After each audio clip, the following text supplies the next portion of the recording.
बानी पीटीआई इमरान खान की अपने खिलाफ दर्ज तमाम मुकदमात यकजा करने की दरख्वास्त अदम पैरवी पर खारिज कर दी गई है। तफसीलात के मुताबिक लाहौर हाई कोर्ट में बानी पीटीआई इमरान खान की अपने खिलाफ दर्ज तमाम मुकदमात को यकजा करने की दरख्वास्त पर समाअत हुई, जिसमें इमरान खान की जानब से कोई वकील अदालत में पेश नहीं हुआ।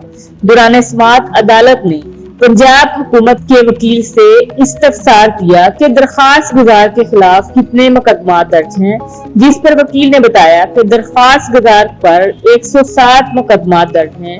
चीफ जस्टिस आलिया नीलम के रूबरू होने वाली समाअत में इमरान खान की जानब से आज भी कोई वकील पेश न हुआ, जिस पर अदालत ने दरख्वास्त अदम पैरवी की बुनियाद पर खारिज कर दी।